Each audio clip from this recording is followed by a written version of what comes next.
지나가시는 길에 들으시니까 짤막짤막하게 이야기하면 좋겠지만 사연이 좀 깁니다. 먼저 이제 플랜트 건설 노동자라고 저를 소개해드렸는데요.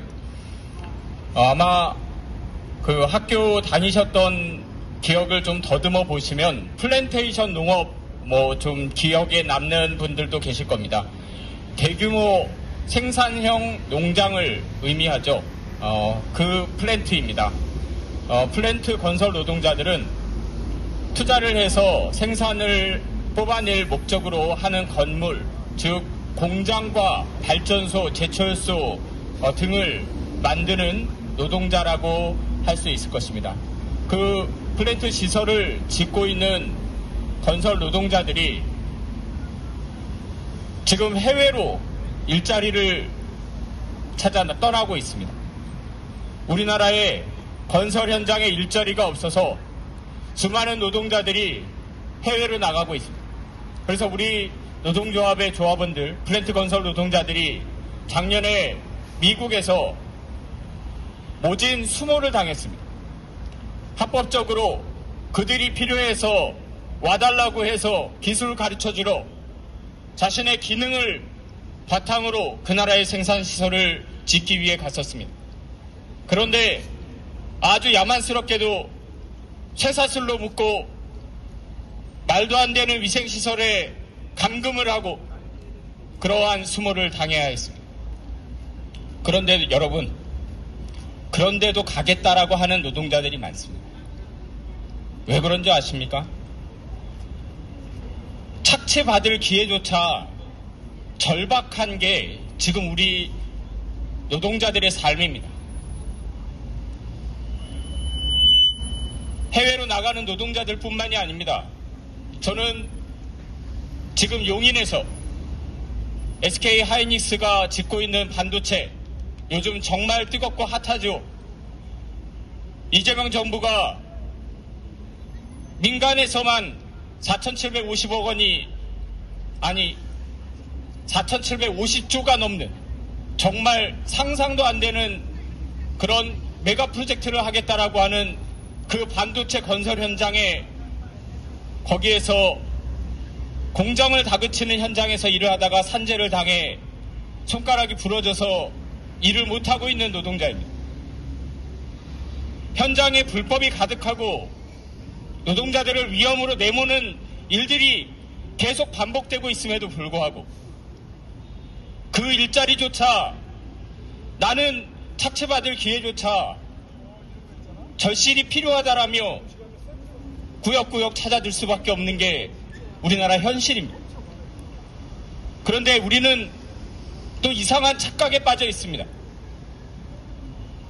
제국주의가 아니었던 나라들 중에 지구상에서 선진국이 된 나라 우리나라밖에 없다. 코스피 5천이 아니라 9천을 찍었다. 전 세계 경제 10위 안에 들었다. 국방력 세계 5위권에 들었다. 이렇게 자랑을 하며 착각에 빠져 있습니다. 그런데 여러분, 저는 건설 현장에서 일을 하고 있기 때문에 건설 현장 이야기 한번 드려보겠습니다. 건설 현장에는 중간 착취를 하는 사람들이 있습니다. 자신들은 일을 안 하면서 건설 노동자들을 하루 일당 중에 얼마씩을 빼는, 그래서 자기가 따박따박 한 달에 1,000만 원도 벌고 몇 억도 버는 그런 자들이 있습니다. 우리 건설 현장에서는 똥떼기라고 합니다. 더러운 돈을 떼어서 자기 배를 불리는 자들이라고 그렇게 이야기합니다. 그런 자들 불법 다단계 하도급 없애라고 해서 법을 개정해놨지만 여전히 판을 치고 있습니다. 그런데 그 자들은 우리 노동자들 등쳐서 하루 6만 원씩, 많게는 이번 2026년에는 7만 원까지 떼는 사람을 봤습니다. 하루 일당 얼마라고 거기서 7만 원씩 떼서 갑부될 것 같죠? 그렇지 않습니다. 제가 만났던 노동자들의 빨대 꽂아가지고 자기 이익을 누리고 있던 그 똥떼기 팀장도 상납하고 나면 남는 거 없다라는 이야기합니다. 여러분, 지금 우리나라 경제가 그렇습니다.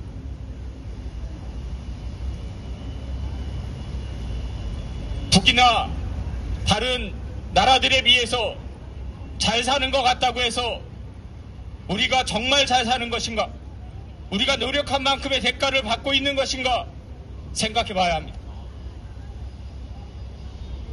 한 경제학자들은 전 세계의 생산력은 이미 전 세계 모든 인구가 80억에 가까운 이 모든 인구가 풍부히 생활할 수 있는 생산력을 갖췄다라고 이야기합니다. 그런데 어디서는 식수가 없어서 죽고 굶어서 죽고 분쟁 때문에 죽고 있습니다. 이러한 문제들이 발생되고 있는 원인들, 우리는 지금 이란에서 침공을 하고 있는 미국의 모습을 통해서 본질을 정확하게 보고 있습니다.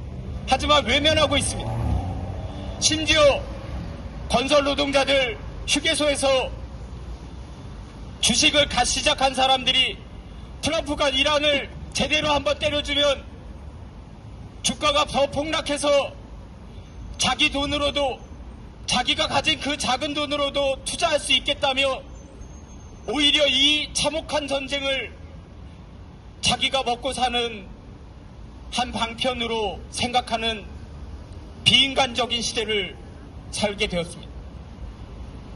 그런다고 우리 잘 살 수 있습니까? 그렇지 않습니다. 세계 10위권이라는 이 경제, 우리의 노력으로 그나마 이만큼 만들어냈지만, 만약에 미제국주의가 전 세계를 수탈하는, 전 세계 안보를 휘두르는 그런 만행들이 없었다라면 전 세계 모든 80억 인구들과 함께 부귀와 번영을 나눌 수 있었을 것입니다. 진정한 행복을 누릴 수 있었을 것입니다. 우리는 그런 삶을 살아갔으면 합니다. 한 명의 건설 노동자로서, 이 땅의 노동자로서 민생을 수탈하고 있는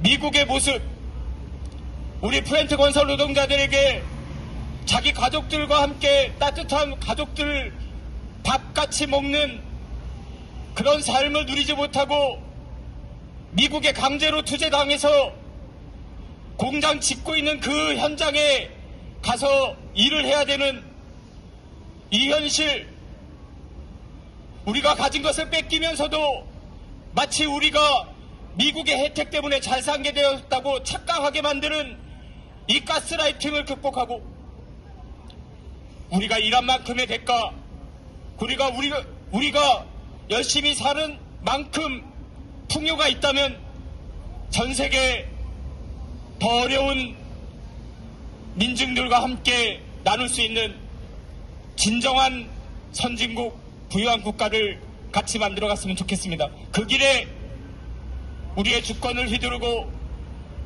정치에 대해서 내정 간섭을 하고 쿠팡을 옹호하며 우리 정권을 휘두르고 있는 것처럼 우리들의 모든 정치와 경제에서 우리의 주권을 짓누르고 있는 미국에 대해 그 본질을 생각하는 저녁 시간이 되었으면 좋겠습니다.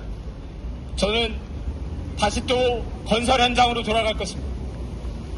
오늘도 건설 현장에서 퇴직금을 받지 못한 사람, 부당해고된 사람, 강제로 휴업을 당했는데 휴업급여를 못 받은 사람들을 만나서 상담을 하고 왔습니다.